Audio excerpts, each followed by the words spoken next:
Okay, so we're going to be working on streamlining our slides, making them look a little bit better. When you have a great big paragraph on your slides, it gets overwhelming for your readers to look at. Copy and pasting, like I did here from a website, is inappropriate. So don't do that. This is one of those don'ts. But for the sake of time,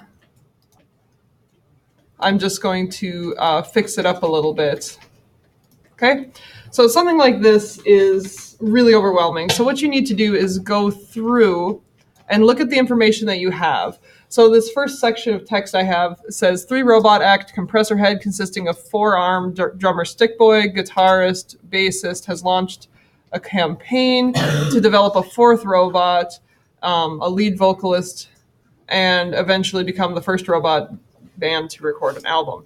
So if I'm going to work with this section of text, this needs to be set up in something a little bit more digestible for your readers. Bulleted lists are a really good way to point out what needs to happen. But even if you go with a bulleted list, you still need to streamline it. Do I need to put the 3-robot act compressor head? Probably not, because it's going to be self-explanatory in a minute. Do I have to put it's going to be consisting of? Nope, I don't need that word. I'm just going to put stick boy there, fingers there, and then we're going to do this, the part that says launched. Okay, so we're going to clean this up a little bit. I'm going to get rid of this other stuff for now. That can go on other slides. So see where it says 4-arm drummer? I'm going to get rid of that. Oops. Because you want to talk 90% of the time and read like 10% of the time. So just with these 3 words here,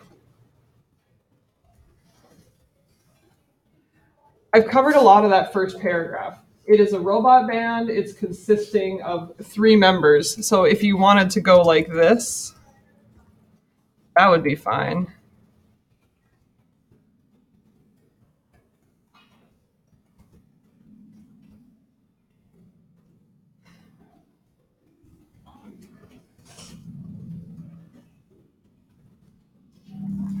Okay. And then this part, I plan on developing a lead vocalist.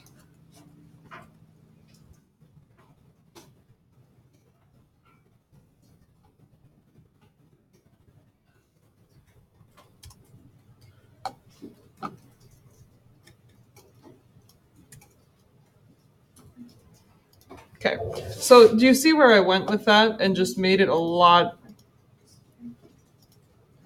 bigger here?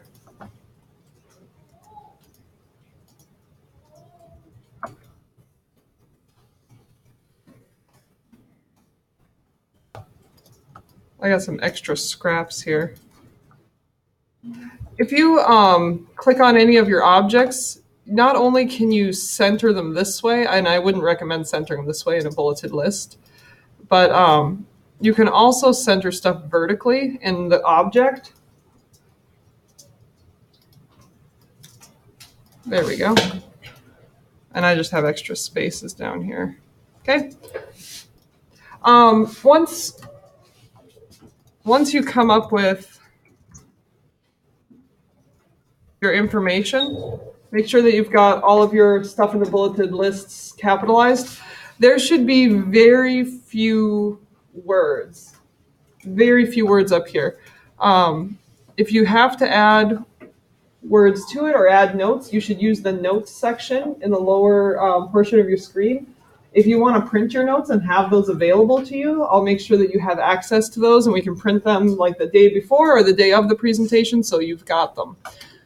As far as the title, if you want to start off by using the questions to help you stay organized, that's fine. If you keep them in the question format, that's okay too. Usually if you answer the questions and put out your content, a really nice title that suits will come out with it. So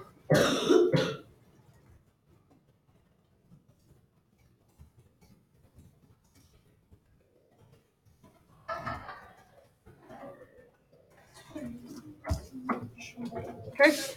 So when you present, it should be something like this.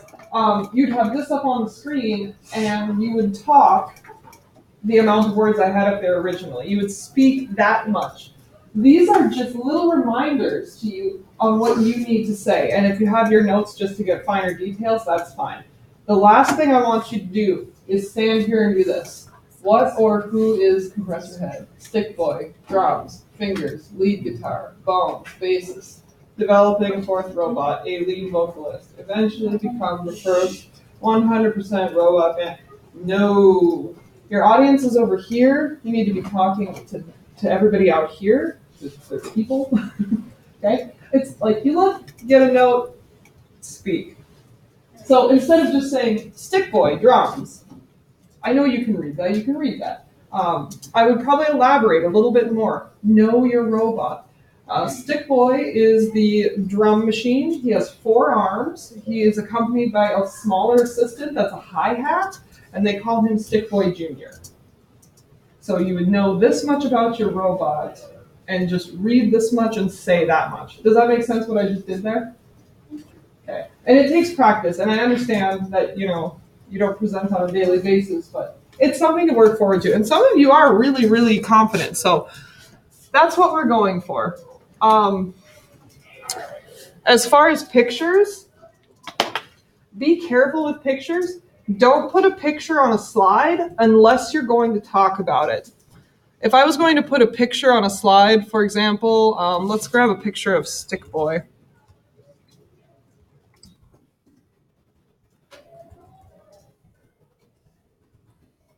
Let's grab a picture here.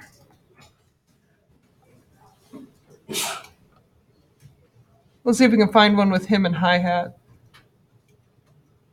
Or Stick Boy Jr. No, that's not the same guy. Oh, yes, it is. Yep, that's him. Oh, that's hi-hat? Yep, that's, it's the hi-hat, but, yep. So if you put an image on there, make sure you can speak to it. Okay, they shouldn't be overbearing. So if you have a picture, don't just leave it like this and just read through your slides. Say, and here's a picture of Stick Boy, and you can see his assistant, Stick Boy Jr., he runs the hi-hat. So there's actually like a 5th robot right there. Okay, so make sure you use it. And a lot of your robots have really nice diagrams. So if you have a nice diagram, actually take some time to talk about what you're doing or what is happening on the slide. Does that make sense? And try to avoid doing something like this. Well, I'll just, Can I have the following? for the sake of time. 280, please. Emma Holson.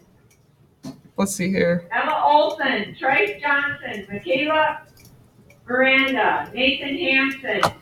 Don't do stuff like this. Clarissa Bakira. Shauna Mueller. Adrian Holmes. Laura Midbury. And Jerron Johnson.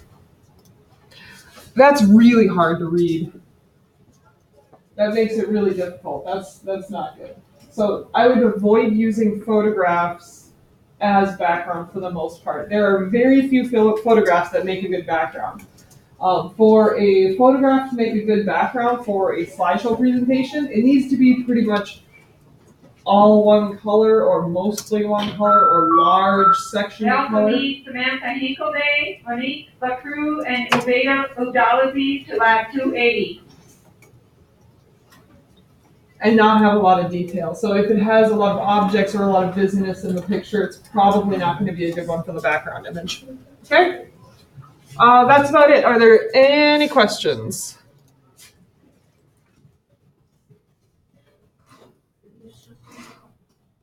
Okay, I guess that's it.